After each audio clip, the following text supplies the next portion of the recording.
May God open our eyes to see, our ears to hear, our hearts to love. Amen. This week, the theme of water that we are watching through Lent comes to us in Psalm 23, which we didn't hear read, but which we sang a paraphrase of in the song, "The King of Love, my shepherd is," where streams of living water flow. We search for the living water in the season of Lent. I've loved that hymn ever since I was a child, and I remember singing it as a little girl, old enough to read, but having no idea what unction grace bestoweth meant, but I just knew that somehow it was comforting and that it was about the presence of God. But today I'm going to reflect not on that psalm, but on the Gospel of John. Who defines you? How are you defined? Who supports you in who you are becoming, despite what has been in your life? I still can't quite believe it, but I was very moved during the week by watching Jackie Lambie's speech to Parliament, as the government, with the support of other right-wing minor parties, tried to screw the poorest Australians, people dependent on welfare, in order to pay for its beleaguered, non-means test childcare policy. Lambie spoke about being for 7 years a single mother living on a disability pension after being medically discharged from the army. I want to read you some of what she said. "This is what it is like. It is not a choice for many of us to be on welfare. It is shameful and embarrassing, but we do it not because we want to, but because circumstances put us there. And for you to take more money off those people, you have no idea how bloody tough it is. Every little cent counts to those people. If you realise the damage that you are doing to that part of society, you would stop doing it. We're not living when we're like that. We are surviving. We are in a bloody war zone and we are surviving. We are surviving to put bread on the table, to make sure our kids can get the basics in life. I drove an unregistered car. I drove without having a licence because I couldn't renew it. I want you to know what it is like to be at the bottom of the crap pile through no fault of your own." It's worth watching the video because I can't begin to describe the raw emotion of Lambie's speech. And yet I struggle to understand why someone who has experienced the marginalisation of poverty would vilify other minorities as Lambie does. Chris Longford wrote this when she posted the video of Lambie's speech on Facebook. Chris wrote, "Perhaps the most important step in erasing racism, bigotry and homophobia is to assist the have-nots in our society. Poverty is humiliating and divisive, and often its only recourse is anger born of powerlessness. It can lead to blaming other minority groups in a misguided attempt to obtain a degree of self-esteem." In a nutshell, Chris made a wise assessment of what is going on with the phenomenon of Trump and Hanson supporters. People being used by elites to promote fear and division, while the powerful continue to amass extreme wealth. But it is also important to remember that among the poor are people who are oppressed by racism, bigotry and homophobia. They are not two discrete groups. People of colour are poor. Queer people are poor, especially trans people. Migrants and refugees are poor. We should resist characterisations which pitch poor white people against other groups that are marginalised. In today's story from the Gospel of John, we hear about the response of the character who is described as the man born blind, about his response to a change in his life circumstances. Yet over and over again in the story, he gets described as the man born blind, even after Jesus heals him. It's a label that seems to stick to him, that limits other people seeing his humanity. When I spoke about this passage from John's Gospel 3 years ago, I addressed in some depth the issue of disability and the problems of using healing from a physical disability as a metaphor for faith and enlightenment. And I'm not going to do that this time, but I want to acknowledge that I am very aware of the interpretive problem and to point out that while disability is not the result of sin, the injustice of failing to support people with disabilities to live and to participate fully in society is most certainly sin. But back to the characterization of the man born blind. Even after he is healed, he is referred to directly as the man who used to beg, the man who formerly had been blind, and the blind man.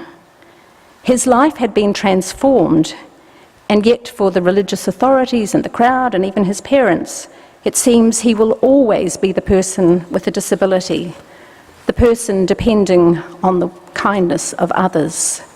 He is defined in terms of his limitations and by what excludes him from full membership of society. The commentator David Lowe suggests that we do a similar thing when we talk about somebody as widowed or divorced. Yes, we are to some degree honouring a significant relationship that has ended, but we are also defining a person in terms of what they once were. In the story, people can't see the man as anything other than who he used to be. Some people don't recognise him at all. The two who are able to see things differently are the man himself and Jesus. The man rejoices and looks to his new future with delight. He has the humour and fortitude now to tease the religious authorities, asking in response to their interrogation, "Do you want to become disciples of Jesus too?" In response to the hostility of the authorities towards Jesus, the man makes an amazing declaration of faith. He says, "Now that is remarkable. You don't know where he came from, yet he opened my eyes. We know that God does not listen to sinners. God listens to the godly person who does the will of God. Nobody has ever heard of opening the eyes of a man born blind. If Jesus were not from God, he could do nothing." So here he is, a new person, open to the future, living fully and confidently, not defined by the labels, by what he had been. Jesus also sees differently. He sees in the man not a category of person who is outsider, beggar, disabled. He invites him to faith by seeing him, taking him seriously, and revealing himself. So this week, may we hear Jesus calling us to let the past be in the past, to forgive ourselves and others for what has been, to examine what self-designations no longer work for us, and to open ourselves to the future as God's children, a future of grace and forgiveness, and yes, even a future of resurrection. The past matters, but it does not define all of who we are. And likewise, as we look at other people in our community, can we see past the way that the dominant society defines them? Homeless people, poor people, migrant and refugee people, people with disabilities, that God has a future for them that does not depend on the labels assigned to them by the powerful. How could our response to them change their reality from being seen as leaners, not lifters, to being survivors and strugglers who deserve our respect and support. This is going to be a short sermon today because I want to take the remainder of the time to also invite you to think differently about people in developing countries, people who live with poverty and often with illness and reduced lifespans, because we fail to believe that things can be different for them and for our world. Each Lent, Uniting World invites us to participate in Lent event, and we're going to view one of their video resources. It's a general introduction to the projects that Lent event will support this year. There are other 4-minute videos on the website that focus on each of the projects in more detail.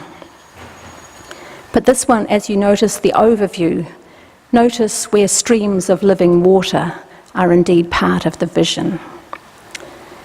Uniting World has a relationship with its partners that ensures that people in developing countries are seen and that their future is open with new possibilities for life abundant. Uniting World does not characterise its partners as lacking agency or hope. It does not use images that can best be described as poverty porn. Uniting World invites us to imagine a future for the world where resources are shared fairly and everyone has enough. And they invite us to join with people whose lives are being transformed and to experience transformation in our own lives by giving generously this Lent. As you watch, remember the story of the one whose life was transformed, the one who spoke back to authorities with humour and with courage, the one who celebrated a new future, the one who recognised in Jesus hope renewed. His story is inviting us to a new vision, to a grounded vision, from mud and spit to a life of grace and generosity. Amen.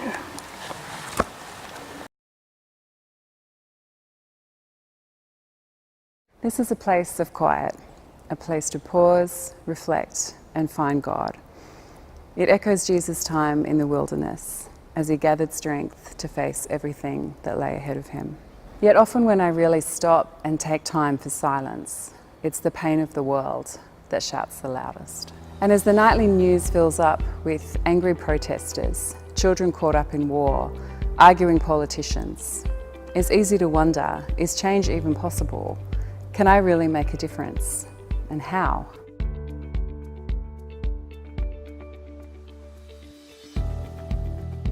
This Lent, we want you to know that God is not often found sitting quietly in the four walls of the church.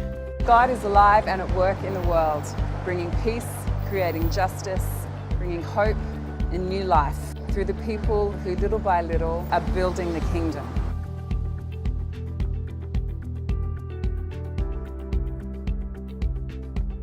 ਸਰਕਾਰੀ ਸਕੂਲਾਂ 'ਚ ਪੜ੍ਹਤੇ ਗਏ ਆ ਤੇ ਅੱਗੇ ਕਿਸ ਤਰ੍ਹਾਂ ਕੀ ਕਰਨਗੇ, ਬੇਟੀ ਕੀ ਕਰੇਗੀ, ਬੇਟਾ ਕੀ ਕਰੇਗਾ, ਨਹੀਂ ਤਾਂ ਕਿਸ ਤਰ੍ਹਾਂ ਦਿਹਾੜੀਆਂ ਹੀ ਲਾਉਣਗੇ, ਸਾਡੇ ਵਾਲੀ ਜ਼ਿੰਦਗੀ ਬਤੀਤ ਕਰਨਗੇ.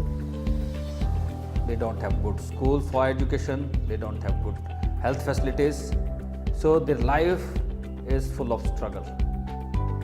They don't have even hope.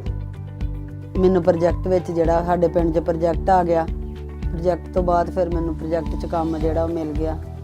ਫਿਰ ਉਸ ਤੋਂ ਬਾਅਦ ਜਿਹੜੀ ਜ਼ਿੰਦਗੀ ਉਹ ਤਬਦੀਲ ਹੋ ਗਈ, ਘਰ ਵਿੱਚ ਜਿਹੜੀ ਆਮਦਨੀ ਆਉਣੀ ਸ਼ੁਰੂ ਹੋ ਗਈ. ਪਰ ਚਰਚ ਦੇ ਨਾਲ ਜੁੜੇ ਹੋਣ ਕਰਕੇ, ਪ੍ਰੋਜੈਕਟ ਦੇ ਵਿੱਚ ਆਉਣ ਕਰਕੇ ਮੇਰੇ ਬੱਚਿਆਂ ਦੀ ਜਿਹੜੀ ਉਹ ਪੜ੍ਹਾਈ ਲਿਖਾਈ ਜਿਹੜੀ ਉਹ ਹੋ ਰਹੀ ਹੈ.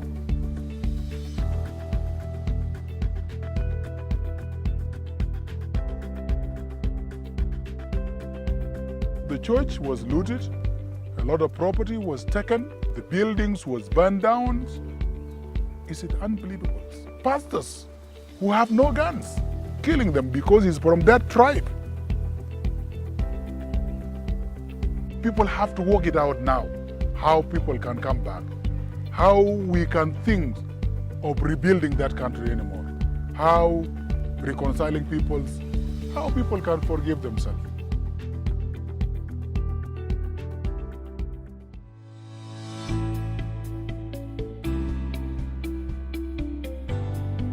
The Christianity in China is growing very, very fast.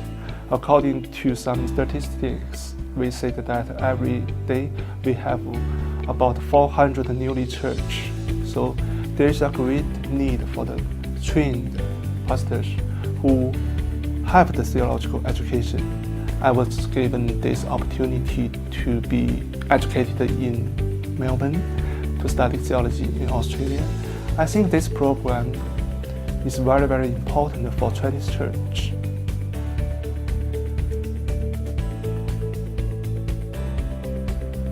I have a big heart for my community here.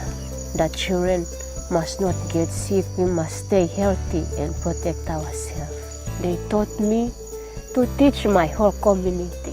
If people are able to access the water where they are, that is one of the priority area. At the same time, to encourage the people about their health and the importance of water with soap, that contributes to the overall health of the person plus the family and the community.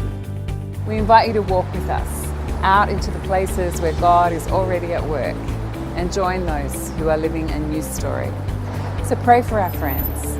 And for the next 40 days, why not consider giving up something from your daily life and taking the money that you would save and putting it towards their life-changing work. Together, we can change the world.